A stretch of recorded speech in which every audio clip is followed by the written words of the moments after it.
মা কি রান্না করতে ডিম রান্না করছি বাবা।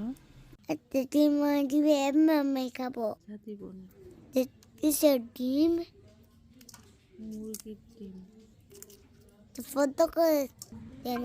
আমি বেশি রাতে ব্যাঙের ডিম নাকি? ব্যাঙের ডিম আবার হয় নাকি?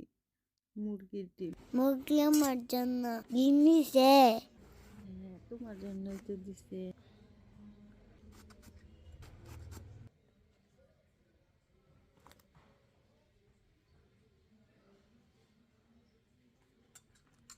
মা মা আমার তো রান্না করলি। তুমি পারবে না, তোমার হাতে গরম লাগবে। তুমি ছোট বাবু যে। মা প্লিজ আমার রান্না করতে দাও। একটু রান্না করবা মা প্লিজ। তুমি বড় হও আগে তারপর। ডিম খাইলে আমি শক্তিশালী হয়ে যাবো। হ্যাঁ, শক্তিশালী হবে। তাহলে বেশি বেশি ডিম খাবো। বেশি গরমে ডিম রান্না করে দিবে। আচ্ছা, ঠিক আছে মা? ঠিক আছে।